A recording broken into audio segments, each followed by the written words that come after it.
एक दिन देवी पार्वती ने देवों के देव महादेव से पूछा, प्रेम क्या है? प्रेम का रहस्य क्या है? इसका वास्तविक स्वरूप क्या है? इसे भविष्य में किस तरह देखा जाएगा? इस सवाल का महादेव ने जवाब देते हुए कहा, प्रेम क्या है यह तुम पूछ रही हो पार्वती। सत्य तो यह है कि प्रेम के अनेकों रूप को तुमने ही उजागर किया है। तुमसे ही प्रेम की अनेक अनुभूतियां हुई हैं। तुम्हारे प्रश्न में ही तुम्हारा उत्तर शामिल है। भगवान शिव की बातें सुनकर माता पार्वती ने कहा, क्या इन विभिन्न अनुभूतियों की अभिव्यक्ति संभव है? तो इस पर भगवान शिव बोले, सती के रूप में जब तुम अपने प्राण त्याग कर मुझसे दूर चली गई थी, तब मेरा जीवन, मेरा संसार, मेरा दायित्व सब निराधार हो गया। मेरी आंखों से आंसुओं की धाराएं बहने लगी थीं। तुम्हारे अभाव में मेरे अधूरेपन की अति से इस सृष्टि का अपूर्ण हो जाना ही प्रेम है।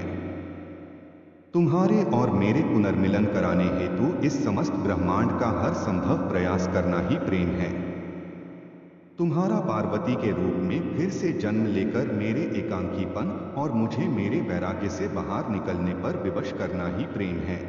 खैर, यह बात किसी से छिपी नहीं है कि कई सालों की तपस्या और तमाम तरह की बाधाओं को पार करने के बाद ही शिव पार्वती का विवाह हुआ था। ऐसे में आज हम भगवान शिव और माता पार्वती के जीवन से उन प्रेम युक्तियों के बारे में बता रहे हैं, जिन्हें हम अपने संबंधों में शामिल करके अपने वैवाहिक जीवन को बेहतर बना सकते हैं। भगवान शिव और माता पार्वती का पवित्र बंधन बताता है कि एक बार जब आप किसी के साथ रिश्ते में होते हो, रिश्ते का दूसरा नाम समर्पण।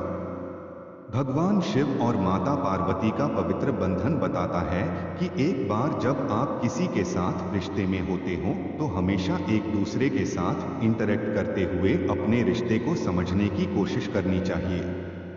अपने आप को न केवल उस रिलेशन में पूरा समर्पित कर दें, बल्कि आपसी तालमेल के साथ अपने रिश्ते को मजबूत बनाने पर भी जोर दें। ऐसा इसलिए क्योंकि एक अच्छे रिश्ते में दोनों भागीदार आगे बढ़ने और बदलने के लिए एक दूसरे को प्रोत्साहित करते हैं। जिनके बीच ऐसा नहीं होता, वहां हमेशा प्यार की कमी रहती है। प्यार मर्यादा के अंतर को समझें। भगवान शिव और माता पार्वती के रिश्ते में इस चीज को आसानी से देखा जा सकता है कि जब दो लोग एक रिश्ते में होते हैं तो वहां कोई बड़ा और कोई छोटा नहीं होता। इस रिश्ते में सहजता के साथ एक अपनापन होना चाहिए जो दो लोगों को हमेशा एक डोर में बांधकर रखता है। हालांकि शादीशुदा रिश्ते में गलत व्यवहार को अपनाना बहुत ही गलत है। यही एक वजह भी है कि प्यार के लिए किया गया आचरण मर्यादित हो सकता है। वहीं जहां प्यार नहीं होता वहां इंसान अपनी मर्यादा को लांघने में कोई देरी नहीं करता। प्रशंसा करना न छोड़ें। इस बात में कोई दो राय नहीं कि बहुत कम जोड़ों की पसंद आपस में मिलती है। पसंद की जगह जाने से लेकर बाहर खाना खाने तक हर कपल्स के बीच अपना अपना मत होता है। हालांकि इस बीच छोटी सी तारीफ की जगह आपस में अनबन, कड़वाहट, तल्खी और नाराजगी किसी भी रिश्ते को खराब कर सकती है।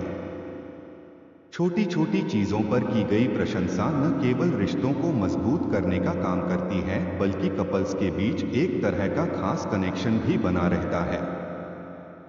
एक दूसरे को जानने का प्रयास जारी रखें।